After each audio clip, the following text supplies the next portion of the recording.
بسم اللہ الرحمن الرحیم۔ یہ راولپنڈی میں فیض آباد کا سٹاپ تھا۔ میں میٹرو بس سے اترا تو میرے ساتھ اترنے والے لوگوں میں ایک 14-15 سال کا لڑکا بھی تھا۔ میں نے اس وقت اس پہ زیادہ غور نہیں کیا۔ سیڑھیوں سے اتر رہا تھا تو مجھ سے چند قدم پیچھے پیچھے وہ بھی آ رہا تھا۔ ان بس اڈوں پہ جیب کتروں کا بھی خطرہ ہوتا ہے، اس لیے عموماً اپنے آگے پیچھے والوں پہ نظر رکھنی چاہیے۔ جب وہ مجھ سے پیچھے میرے ساتھ ساتھ سیڑھیاں اترنے لگا تو میں نے ایک دفعہ مڑ کر اس کا بغور جائزہ لیا۔ پرانا سا لباس، سانولا سا رنگ، آنکھ سے نئے نقش اور چہرے پہ ڈھیر ساری پریشانی۔ ایسا لگا ان پریشانیوں کے بوجھ سے جھکا وجود زبردستی ساتھ لیے پھر رہا ہو۔ میں خاموشی سے سیڑھیاں اتر کر اپنی راہ چل دیا۔ کچھ آگے جا کر ویسے ہی خیال آیا تو پلٹ کر دیکھا، وہ ابھی تک وہیں سیڑھیوں کے پاس کھڑا تھا، گردن گھما کر ادھر ادھر دیکھ رہا تھا، جیسے سمجھ نہ لگ رہی ہو کہ کہاں جانا ہے۔ اب میں پلٹا اور اس کے پاس جا کر پوچھا، کوئی مسئلہ یا پریشانی ہے کیا؟ اس نے ایک نظر میری طرف دیکھا لیکن کچھ کہنے کی بجائے چپ رہنے پہ اکتفا کیا۔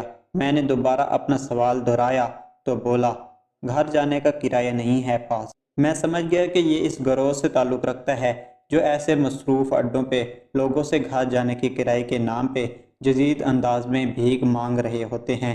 کسی کے بائک کا پیٹرول ختم ہو جاتا ہے، کسی کی جیب کٹ گئی ہوتی ہے اور کوئی مزدوری نہ ملنے کی وجہ سے گھر جانے کا کرایہ نہیں اکٹھا کر پا رہا ہوتا۔ یہ سب دراصل ان کے ناٹک ہوتے ہیں اور یہ سب بھیک مانگنے کا نیا انداز ہوتا ہے بس۔ میں بھی چپ کر کے وہاں سے آگے بڑھ گیا۔ فیض آباد اڈے پہ ایک دوست آیا ہوا تھا، میں اس سے ملنے آیا تھا تو مطلوبہ مقام پہ جا کر اس کو ڈھونڈنے لگ گیا۔ دوست آیا تو اسے وہیں سے گھنٹے بعد آگے کہیں جانا تھا۔ کچھ دیر ہم ویٹنگ روم میں بیٹھے باتیں کرتے رہے، پھر اٹھے اور کھانا کھانے کے لیے نکل گئے۔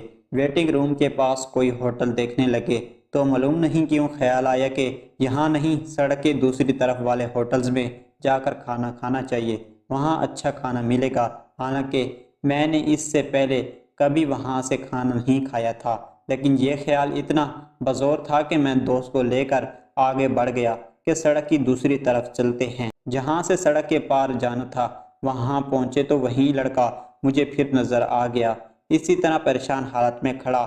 رات کے شاید 10 بج چکے تھے۔ میں دوست کو وہیں روک کر کچھ لمحے اسے دیکھتا رہا۔ اس نے کسی سے پیسے نہیں مانگے، بس چپ کر کے سر جھکائے کھڑا تھا۔ میں دوبارہ اس کے پاس چلا گیا اور پوچھا، ابھی تک کرایہ نہیں ملا کیا؟ اس نے میری طرف دیکھا اور اس کی آنکھوں میں پانی آ گیا۔ کہنے لگا، میں گھر سے بھاگ کر یہاں آیا ہوں آج صبح، سارا دن گزر گیا ہے شہر کی خاک چھانتے، اب نہ کچھ کھانے کو پاس ہے نہ واپس گھر جانے کا کرایہ پاس ہے۔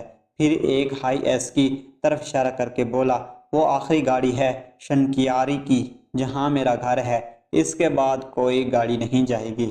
مجھے شاید یہی سزا ملنی چاہیے کہ میں گھر واپس ہی نہ جا سکوں۔ میں نے دیکھا تو وہ ہائی ایس اڈے سے نکل کر سڑک کی طرف بڑھ رہی تھی۔ میں نے اس سے کہا، جو اگر گاڑی میں سیٹ ہے تو ہائی ایس کو روکو، میں کرایہ دیتا ہوں۔ اس نے یہ سنا تو گاڑی کی طرف بھاگا، ایک بھی لمحہ ضائع کیے بغیر پوری جان لگا کر بھاگا۔ گاڑی اڈے سے نکل کر سڑک پہ آ چکی تھی۔ وہ اپنے حلق کی ساری طاقت سمیٹ کر آوازیں دیتا گاڑی کی طرف بھاگ رہا تھا اور میں دوست کو ساتھ لیے اس کے پیچھے پیچھے تھا۔